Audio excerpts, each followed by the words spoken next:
All right, welcome. This is the technology update for iRODS User Group Meeting 2021. We've got about an hour, a little less than an hour, before we hand it off to Alan. Make him talk some more. So let's see.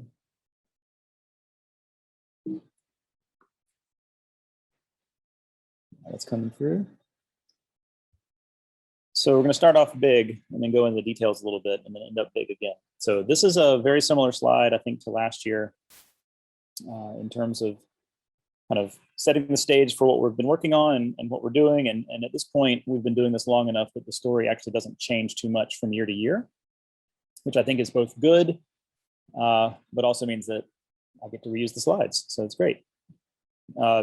Big picture over the last 8-9 years is moving towards a plug-in architecture, and we think basically put a feather in that, put a bow on it, whatever the metaphor is, 3 or 4 years ago with 4.2.0. That was when we finally put the rule language itself in a box, in a plugin. The others, I think we have 7 plugin interfaces, and most of the things that iRODS now does, except for the actual bookkeeping internally, is now in a plugin, so that's good. The core is nice and generic, and a lot of the work in the last year, we're going to talk about that in a few minutes, has been about making the core more solid and doing some refactoring.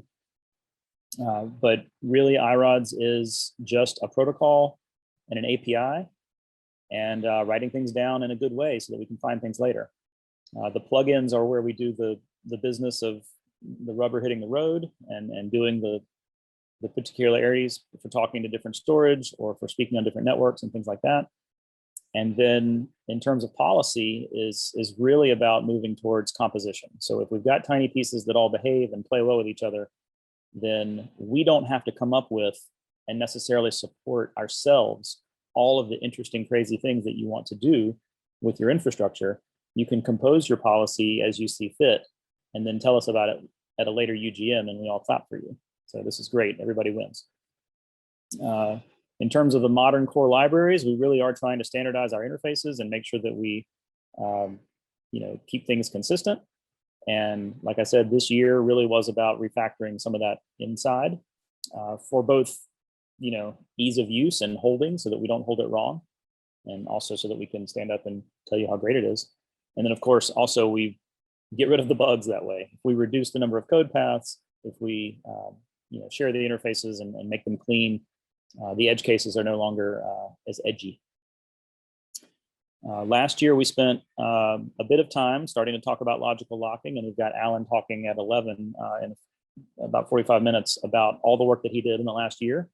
And it's all part of now 4.2.9, so it's out as of last night. Replicas are now more of a first-class entity in the system. And the other major thing that we've been working on with an eye towards the future is to consolidate the different ways that iRODS move data. I think there were 5 different ways that iRODS could actually move data from point A to point B, and all interesting for their own reasons and created for particular use cases at the time. But consolidation of those code paths has been priority as we move into more modern deployments and container-based universe where iRODS was not born when the containers existed. So now everybody wants to deploy things and tear them down immediately. So we're moving towards a more consistent way to move data, keep it simple, but still keep it performant. And then the last big picture here really is to move towards configuration. We do not want people to have to write their own code. One, it's hard. It's slow, it's fraught with making mistakes. And then it also, if you guys write something that's not great, it makes us look bad. So we don't want that either. So if we can get to the point where it's just configuration, then it's much easier to debug and communicate that. If we're all in Zoom forever, then it's still easier to communicate that. So in the last year, we had 1 release. In fact, in the last 24 hours, in the last 12 hours, we've had 1 release. We closed an enormous 314 issues. I think that's at least double of any other release that we've had, except for maybe 4.2.0. But even then, I don't think the issue count was as high. And some of that is because it took us a year. Some of that is because we did so much refactoring internally. But also the reason that we needed to refactor so much is that there were classes of bugs that we could not solve in the way that things were written. So addressing the logical locking issue actually allowed us to close 20, 30, 40 different individual issues because they were really all kind of boiled down to the same thing and kind of a fundamental problem of concurrency. And so this total here is of the core. This is just in iRODS itself. This has nothing to do with the plugins or the clients or anything like that. So obviously Corey and Alan have been doing the Yeoman's work this year. Marcus joined us in October and had an immediate impact, and a lot of his work is included in 429, and he's got a talk later this week about what he did with the packaging of the iCommands to make them more kind of HPC friendly in the sense that you don't need root anymore to install those. That was true before 4.2, but the last 3 or 4 years we've focused on packaging, and that left our user space friends in a bit of a pickle. So not in the core, these are all the things that we've kind of worked on and released in the last year. The things that are not bolded now are commonplace enough, they don't even get a talk. So they're just things that we do now. The things that are bolded are talks that we're going to give this year, each have their own 15 or 30-minute slot. And so if there's something on here that's interesting to you, make sure that you tune in at the right time. It's all on the agenda. Last year, we introduced the Lambda, and don't have too much update on that because it just worked. So it was great. And then the rest of these are significant updates that get their own talk this year. Jason talked a little bit about our working groups and how they work. In case you're only watching one video instead of all the videos. These 3 are kind of our standing working groups right now. We have been meeting monthly for these. That's the kind of the default schedule. We can change those as we need, as interest ebbs and flows. But I think the authentication working groups charge will mostly be satisfied when 4.3 comes out. The more flexible authentication mechanism has been designed and not yet integrated into the master branch, but the authentication working group may dissolve upon satisfaction in the next few months as 4.3 rolls out the door. Metadata templates is still a hard nut to crack. There's a lot of moving parts, and it turns out that it's made of people. And getting people to agree is sometimes harder than the computers. Jason mentioned that a new working group that we've talked about for the last few months, last couple of years actually, and hearing lots of use cases from people, is around imaging, things coming from satellites, from the microscopes, from different tools, from the drones. And turns out that there's not a standard way to move these things kind of into the system, into our system or any other system. It's a disparate universe. So the goal, the charge here for the imaging working group that we're going to spin up right after UGM here is about providing a standardized suite of policies and tooling for communicating with these other diverse sets of tools and pipelines. And so that may mean that we talk to particular workflow languages, we talk to particular instruments, maybe we partner with a particular company who's producing an appliance. All of those things are kind of on the table. And then one of the most interesting parts, one of the most tangible things that we've had is a conversation around Omero, which is a piece of software that's open source, which we like, and it's part of the open microscopy environment. So this piece of software affords annotation and chopping and looking and zooming and all the things that you would want to do with microscopy imagery.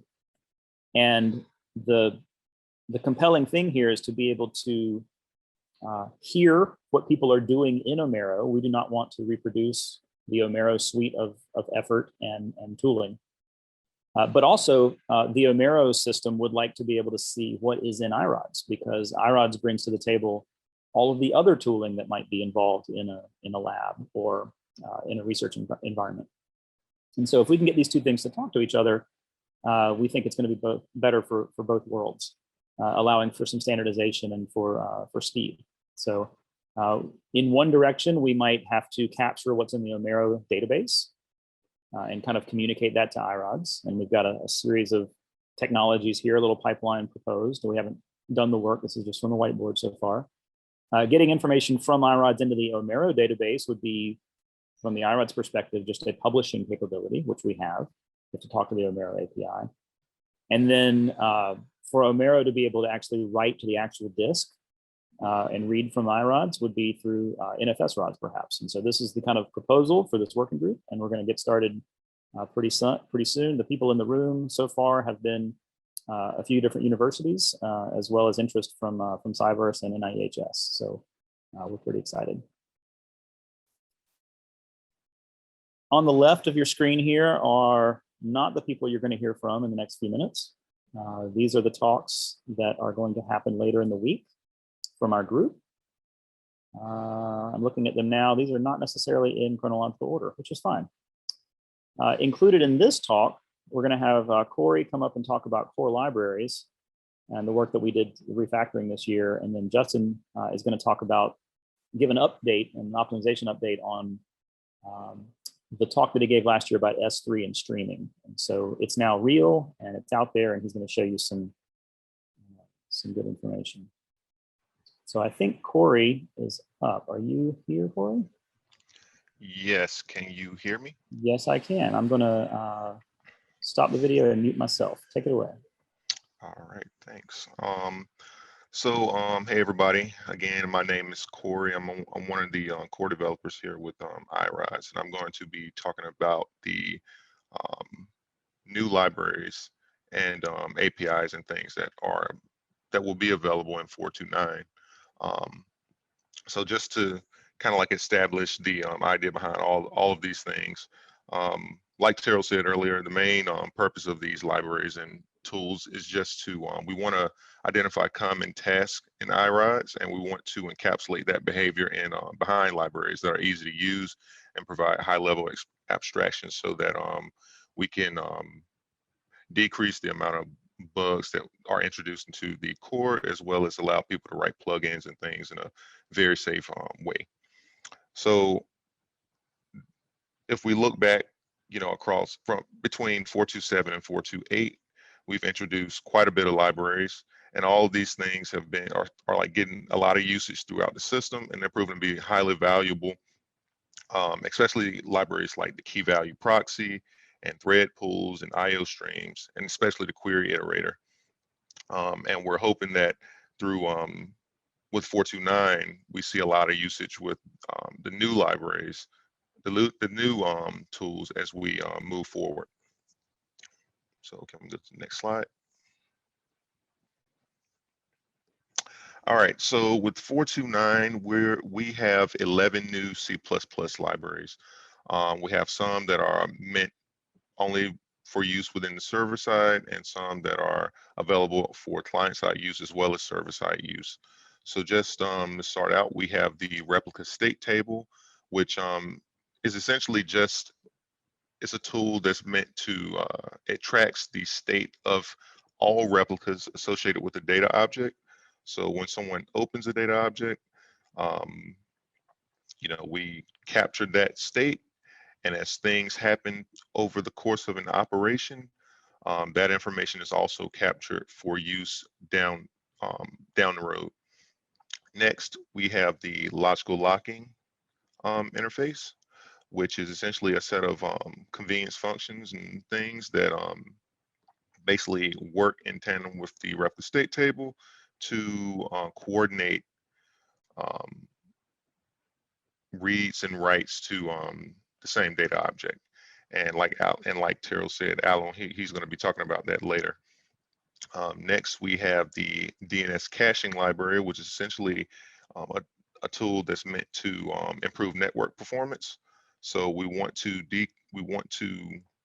like iRODS will make lots of queries across the network. So we want to basically cache all that information, and hopefully we get a nice speed bump because of that. Next, we have the hostname caching library, which is kind of like the DNS caching library, but more so it works around the host config.json file. So as names are resolved against that file, we will cache that information and share memory so that we can avoid revisiting the disk. Next, we have the catalog utilities, which is a set of convenience functions that provide the ability to ask questions about the catalog, like, are we on the right resource server, or are we on the catalog provider, or it also provides facilities for making it simple to do database operations. Next, we have the metadata library, which is essentially a wrapper around the C metadata functions. And so this makes it very easy to manipulate lots of AVUs. Next is the replica library, which is just very similar to the file system library. The difference here is that with file system, it's primarily meant to be used only against the logical space. So we needed a tool that allowed us to work on within the replica space, and that's what this provides.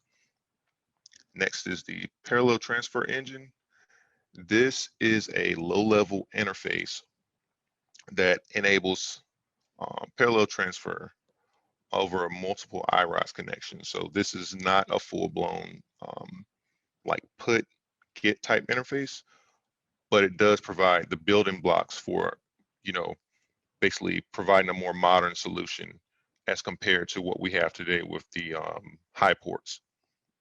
Next, we have the replica access table, which is a tool that's used to control access to intermediate replicas through the use of tokens. So this kind of came about because of the implementation of the parallel transfer engine, and that when you open up a data object or replica, it goes into the intermediate state, and when it's in that state, you can't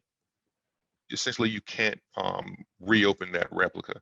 So the replica access table is there to provide tokens so that multiple streams can be open to that replica, assuming they're using the same token.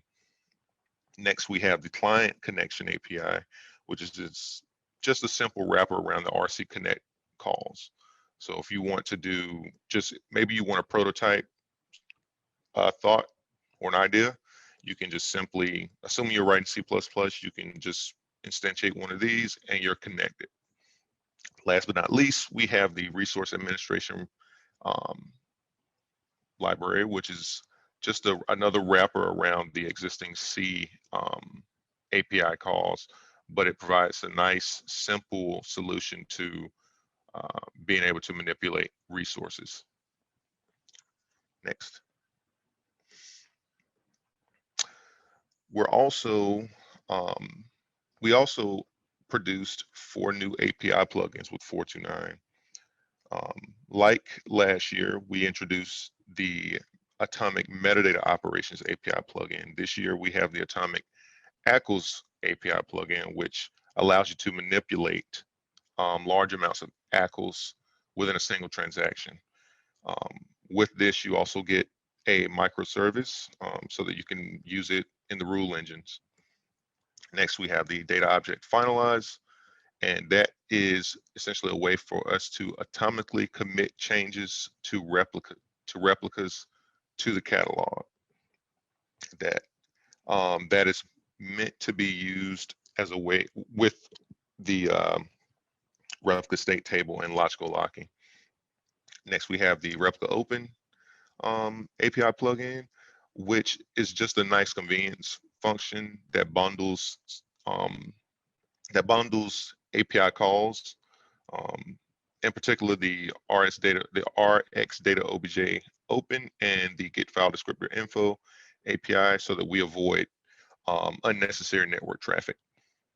Next, we have replica close, which is more of an expert level tool because it provides lots of controls around closing a specific replica. For example, using this tool, you can close the physical object without touching the catalog, or you can avoid things like triggering file notification or file modified notifications.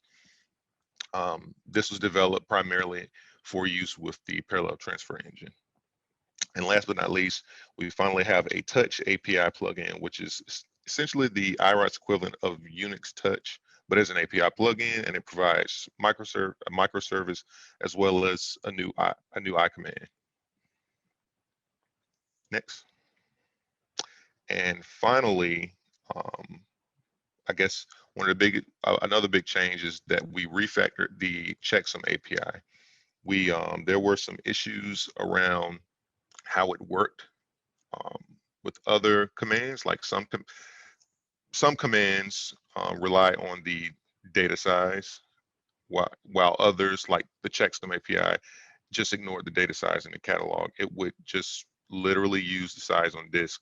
And so we fixed that. And at the same time, we also re-implemented and redesigned how the internals work.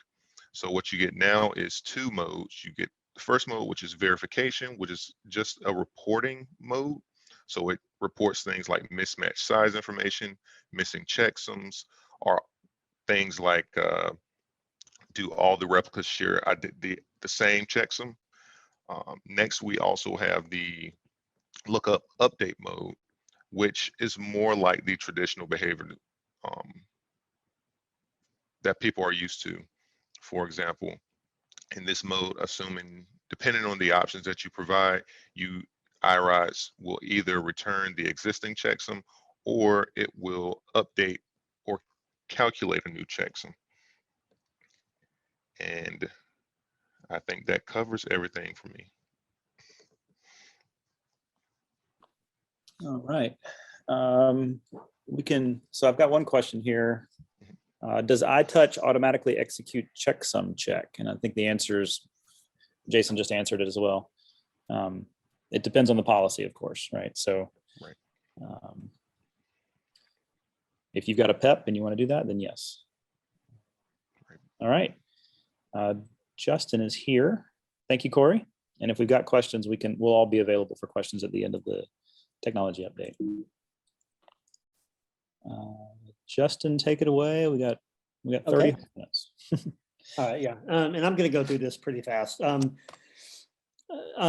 the changes to the streaming plugin.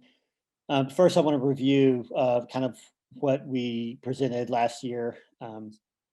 Basically, to summarize this first slide, the existing S3 plugin, the existing cashless S3 plugin actually was not cashless. It actually used the cache. It just did not use the iRODS version of cache. We can go to the next slide.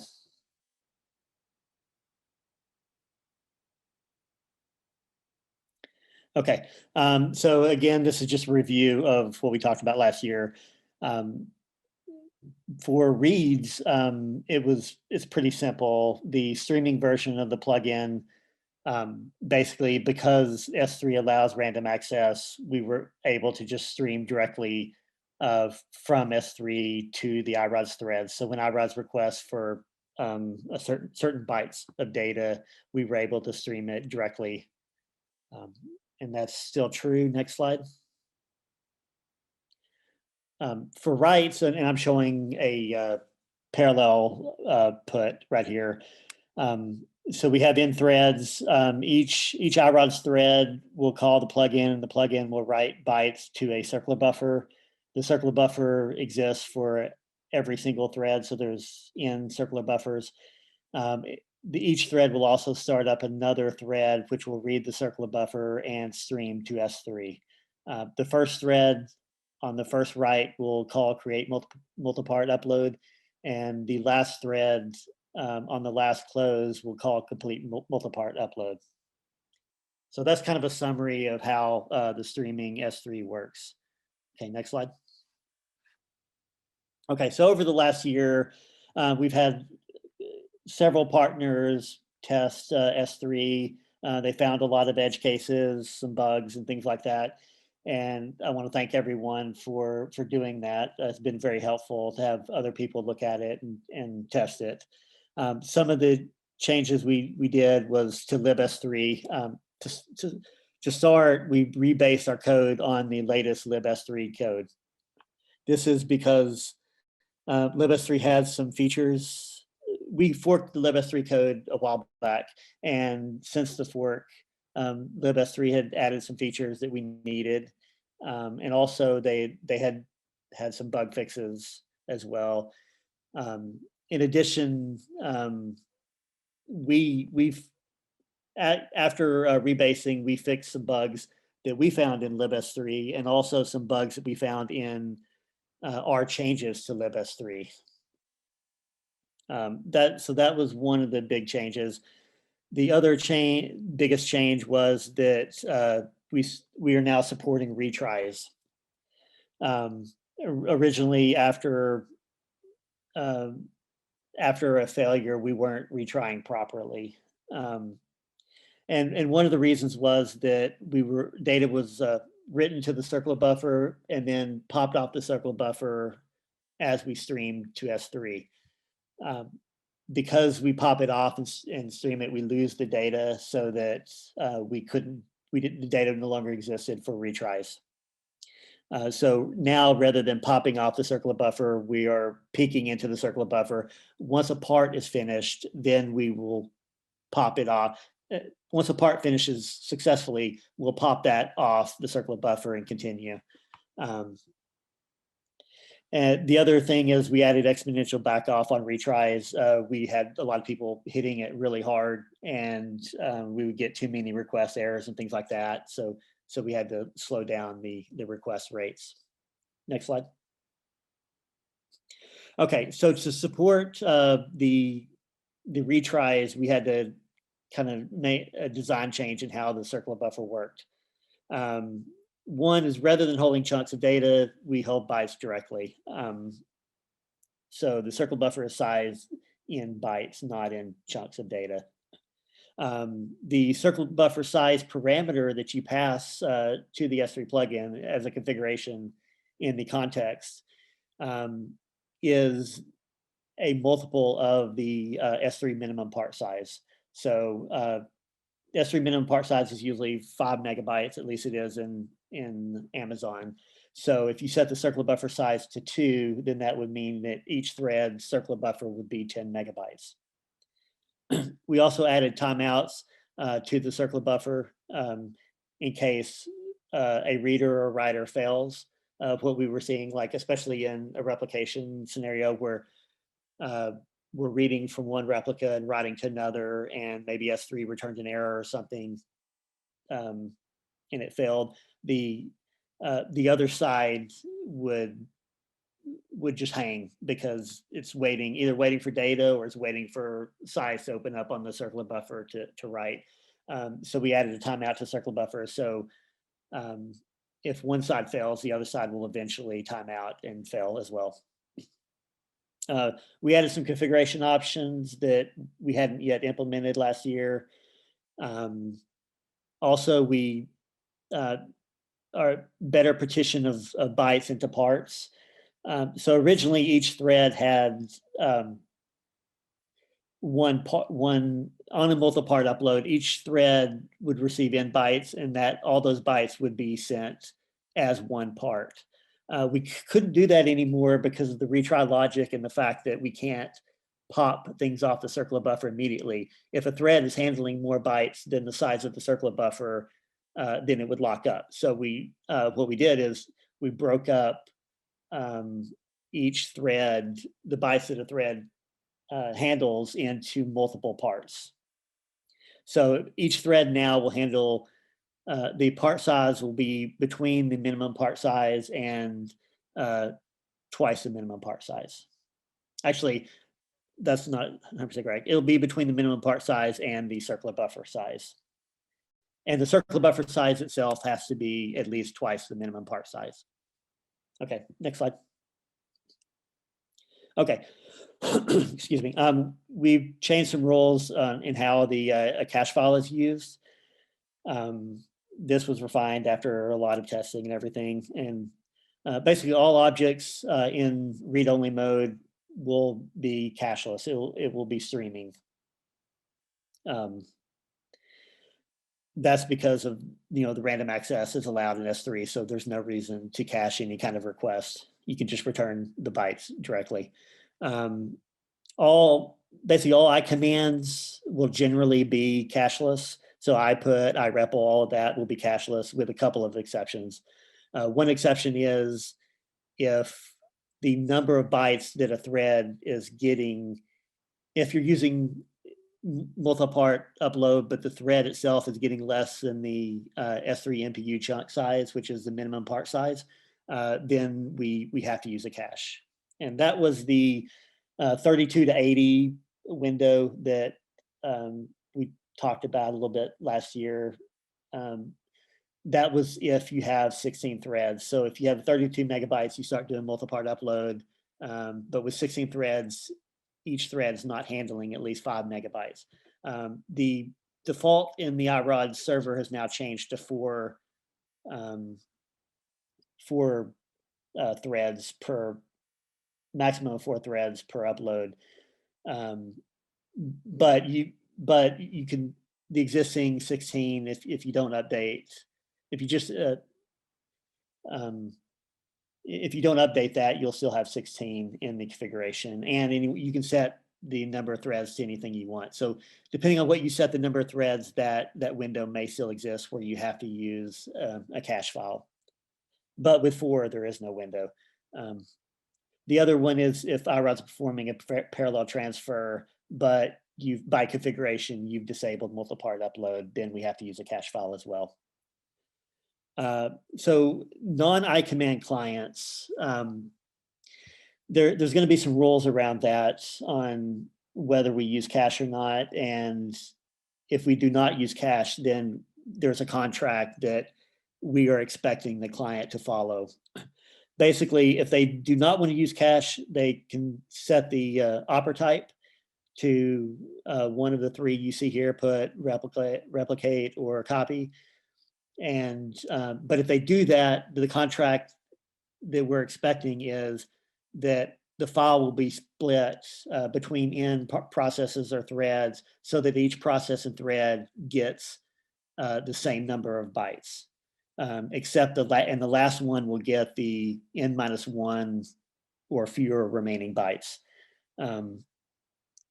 And that's because the plugin only has limited information, and with the information it has, it needs kind of a consistent way the file is split up.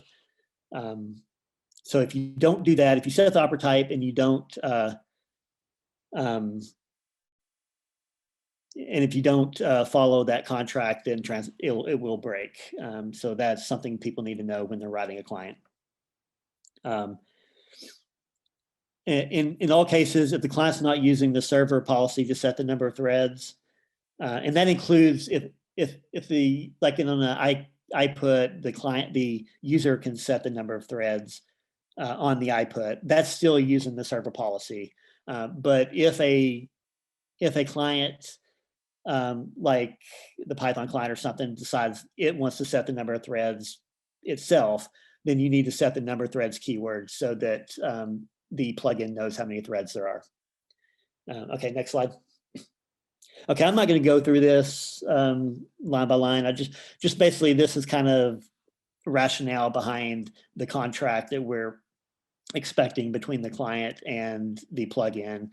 Basically, the plugin has limited information, and with the information it has, it needs to be able to determine how the file is split up. We have talked about some other things like a prepare to send that would help, that the client would send, that would say, hey, this is how I'm splitting up the file. Another option would be for the threads to communicate with each other and say, you know, I am thread number X, or I, you know, we know we have n threads, but my starting point is at offset Y or something like that. But that hasn't been implemented yet. So for now, the client has to behave as we expect.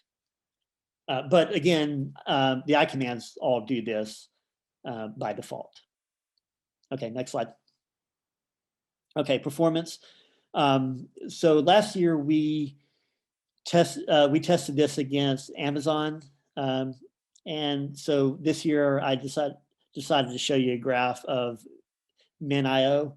And the reason I wanted to do this is because we have a lot of people that want to use S3 where their network is not a limiting factor. So using a local Mino kind of gives a relative performance between the AWS CLI and the S3 plugin. And if you're curious about the Amazon results, you can refer to last year's slide. But as you see on our upload performance, we are doing quite a bit better than the Amazon AWS CLI. And, you know, we do remain pretty much linear throughout the file sizes we tested. Okay, next slide. Okay, for download, again, we're doing better than the AWS CLI and by quite a bit. And I'm not sure why that's the case. I tried to tune the AWS CLI as much as I could, but for some reason we are doing better than them. I mean, well, I expected maybe to do better, but we are doing quite a bit better under the Mino S3 provider local. So that's it. Excellent. Thanks, Justin. We do have a couple questions that are, I think, timely for this. What would happen if you use iRODS and the S3 streaming plugin? Would it use the file cache for gets, or do we need to, this is from Paul Van Schaik, do we need to modify it to set the opera type? Well, for gets, it never uses the cache. For puts, I would have to see exactly how it works. If there are some flags on the server that get set for some reason, that the opera type does get set on the server, then it may not use cache, but most likely it probably would use cache.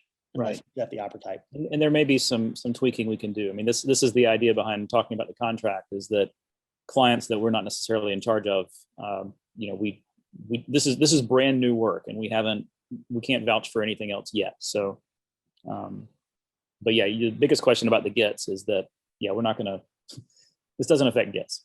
Yeah, and so we tested this with the PRC this week. The Python client. We may talk about this later, and that is a kind of a new client using the new style of transfers, and that is working now. We had to do a couple of tweaks in both the plugin and the PRC. Right. Yeah, I think a lightning talk on watching the Python client talk to S3 through iRODS is what we're going to try on Thursday, and I'm hoping that whatever Justin and Dan pull together will have kind of a debrief on what you had to do to get it to work, right? Because that's going to be helpful for any other client that needs to do this as well. Right. I've got a question about how is IR sync handled? Is that anything special? We see some issues on earlier versions. No, it shouldn't. It shouldn't be an issue because it's you know, at the plugin layer. We're doing the same operations, right, that others are doing. Right. Yeah. IRSync is just making replicas also. So or puts and gets. Yeah. It's should be pretty straightforward. Very good. Thank you. We'll see if we can finish this up. Thanks, Justin. And so again, back to we're going to zoom back out again, the big picture. With all of this new work in the libraries, we've been able to rewrite. Well, we haven't rewritten 90% of it yet, but Alan's going to talk about what he did do. It's some number that's bigger than a little number. And then, you know, anything that depends on those libraries, we're going to be able to fix later without having to worry about going backwards, which is really a big deal. So inside, we have more nice things to play with, and this has become very powerful, and that's good. Facing outside, it's really about turning these policies into something that people can compose and hold for themselves and get their head around and understand. Like we don't want this to be a surprise for people anymore. It's been so hard to have a new entrant come and write policy because there's just 1,000 moving parts. And it's not about doing the thing that you did wrong. It's about not knowing about the thing you didn't do. And so if we can kind of clump those together and make them more approachable, then that's a big deal. We've also had some changes in terms of continuation within the rule engine plugin framework. In order to make things play well with each other, they can't step on each other's toes. So we've got a couple changes in 4.2.9 again, just like 4.2.8, where specifying the particular rule engine plugin that you want to have run a piece of code or policy becomes important, so they can hand off to each other a little more cleanly. In the case that you don't do that, you'll just potentially just see a few more noisy messages in the log. The policy should still fire, but it will be a little more loud in your logging system. And so to finish out the slides here, active development work. Last year I had a slide where we named all the things, but I've already done that twice in this deck. So we're really kind of heads down and moving towards 4.2.10, which is a great thing to be able to say. It's the first day that's been true. Everything that we do in 4.2 is also basically happening in 4.3 as well in master. And then we've started to draw some pictures and write some words down around a possible cloud native iRODS. And so that's the idea that we're going to change some of the actual process model and be able to get configuration from somewhere else on the internet. And obviously, we're not going to do that to anybody in the 4.x series. It's almost like a new software project, but it would be pulling out a lot of the complexities around monolithic processes and server structure. We just want things to wake up, do their job, and then go away again. So much more friendly for the future. And we can talk about that a little bit more if you want. Do I have any more slides? Yes. Here we are. So this summer, this is a first time for us. We had an intern 3 years ago. And that was the beginnings of the NFS RODS project. And that worked out very well. We scoped a thing, and I think there was a lot of learning on all parties. And so we decided to take a bite again this summer and think, oh, let's have an intern and bring them in and teach them something, and they'll learn something as well. And then we ended up with 3 because, that's what we did. So here's our projects for the summer. We're going to try and add an asynchronous facility to the server itself. There's a lot of bookkeeping and kind of background things that we've always thought that the iRODS server should probably kind of monitor and do a little bit better job of keeping track of. And so this will allow that to exist. So this really is about the mechanism. And then maybe if that goes well, we'll actually build out a couple of these background tasks themselves as proofs of concept, or even get them actually merged. And the goal for that is to be a part of 4.2 as we understand it today. So that's not a big architectural change. It's more of a nice to have to bolt on and do some cleanup along the way. The automated ingest tool has worked pretty well for us the last 3-4 years now, and it's in Python, and it can currently scan a local file system or a parallel file system, and even an S3 bucket to watch for new and updated files. One of the things it cannot do is see when things go away, because if you scan something and it's not there, well, then you had to have a mental model of what was there in order to know that it's not there anymore. And that's a bit tricky. So we actually want to add a few more technologies that we can listen to or scan or keep track of, including queuing or logging technologies. So to try and refactor that will be a project this summer. And then the last one on the screen here is for 4.3 land. We're not going to add this to 4.2. Right now, jobs that are in the delay queue in iRODS, basically the delay server wakes up and runs them.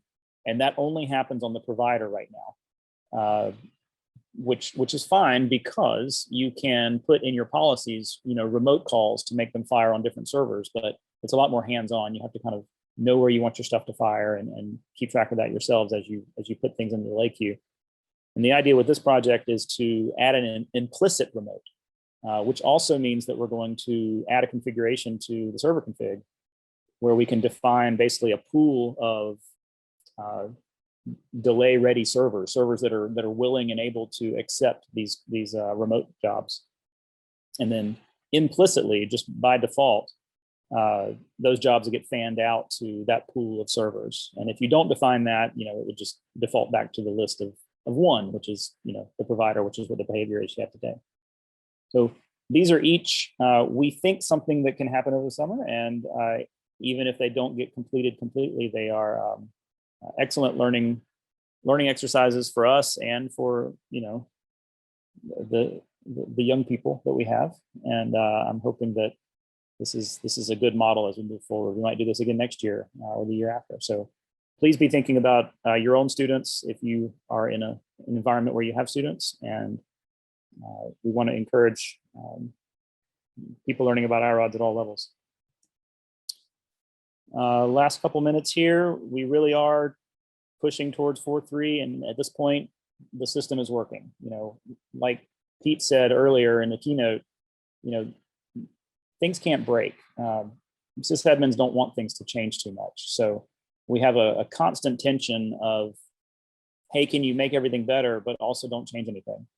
And so we walk that line every day, and we like to hear from everybody because that helps us make the best decisions about what to touch and what not to touch. We've got a couple talks around a couple of these new clients that we're working on. We love to see clients in the wild as well. For the most part, these are things that we feel needed to happen in-house. Obviously, the capabilities and the policy work is ongoing. Jason's going to talk about the policy composition later this week. And we really want this to be about designing and configuration and not about writing code anymore.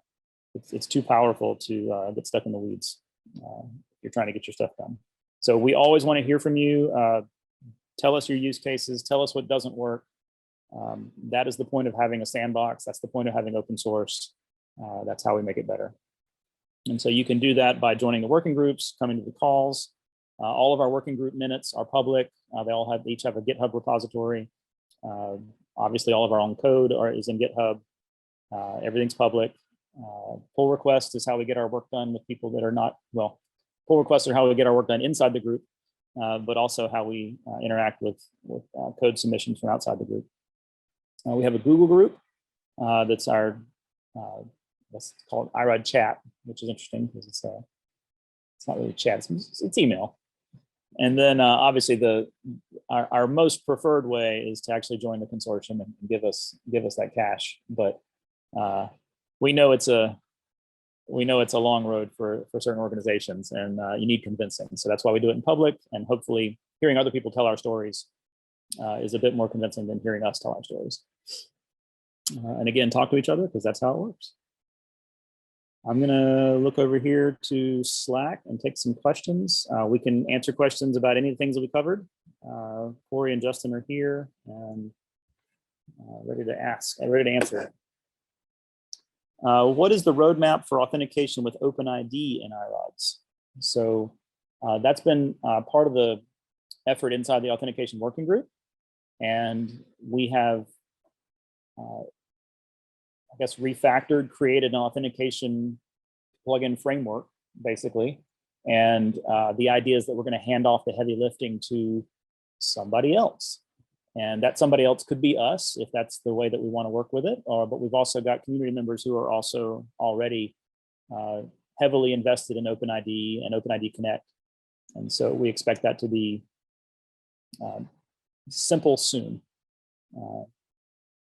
Yeah, supported cleanly and fully in 4.3. There's already work that can be done in 4.2, but does require a little bit of extra code, like an extra little endpoint on the internet somewhere that can do the handoffs and things. And so the plan is to have that fully normalized and kind of our arms around it for 4.3. I hope that answers the question. I don't have any other questions here in Slack. It is about the right time to hand this off to Alan. Anybody else? Give it a few more seconds.